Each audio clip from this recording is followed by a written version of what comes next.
SIR ಅಕ್ರಮ ಆರೋಪ ಸರ್ಕಾರದ ವಿರುದ್ಧ ನಿಖಿಲ್ ಕುಮಾರಸ್ವಾಮಿ ತೀವ್ರವಾಗಿಯೇ ವಾಗ್ದಾಳಿಯನ್ನ ನಡೆಸಿಕೊಳ್ತಾ ಬರ್ತಾ ಇದ್ದಾರೆ. ಬಿಎಲ್ಒಗಳಿಗೆ ನೋಟಿಸ್ ಅನ್ನ ನೀಡಿ ನಾಟಕ ಮಾಡ್ತಾ ಇದ್ದಾರೆ ಅನ್ನುವಂತಹ ಗಂಭೀರ ಆರೋಪವನ್ನ ಮಾಡ್ತಾ ಇದ್ದಾರೆ. ಈ ಕುರಿತ ಡೀಟೇಲ್ಸ್ ಬರ್ತಾ ಇದೆ, ನೋಡ್ತಾ ಹೋಗೋಣ.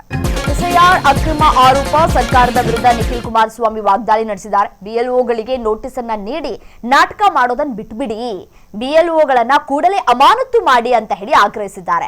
ರಾಮನಗರದ 35 ಮತಗಟ್ಟೆಗಳಲ್ಲಿ ಮರು ಎಸ್ಐಆರ್ ನಡೆಸಬೇಕು, ಅಗತ್ಯ ಇದ್ರೆ ಸೆಂಟ್ರಲ್ ಫೋರ್ಸ್ ನಿಂದ ಎಸ್ಐಆರ್ ಅನ್ನ ನಡೆಸಿ ರಾಹುಲ್ ಗಾಂಧಿ ಕರ್ನಾಟಕಕ್ಕೆ ಬಂದು ವಾಸ್ತವ ಸ್ಥಿತಿಯನ್ನ ಅರಿತುಕೊಳ್ಳಿ ಅಂತ ಹೇಳಿ ರಾಮನಗರದಲ್ಲಿ ಸರ್ಕಾರದ ವಿರುದ್ಧ ನಿಖಿಲ್ ಕುಮಾರಸ್ವಾಮಿ ವಾಗ್ದಾಳಿಯನ್ನ ನಡೆಸಿದ್ದಾರೆ.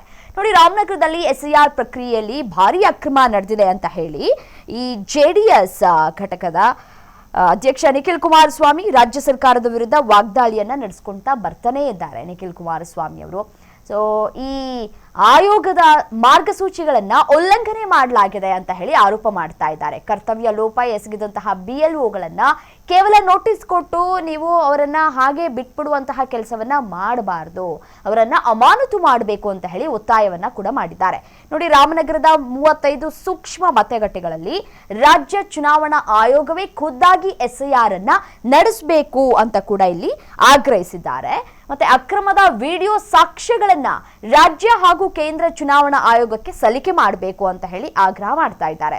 ಇದೇ ಸಂದರ್ಭದಲ್ಲಿ ಮುಖ್ಯಮಂತ್ರಿ ಡಿಕೆ ಶಿವಕುಮಾರ್ ಸರ್ಕಾರ ಮತ್ತೆ ಕಾಂಗ್ರೆಸ್ ವಿರುದ್ಧವೂ ನಿಖಿಲ್ ಕುಮಾರಸ್ವಾಮಿ ತೀವ್ರವಾಗಿ ಗಂಭೀರವಾದಂತಹ ಆರೋಪಗಳನ್ನ ಕೂಡ ಮಾಡಿದ್ದಾರೆ.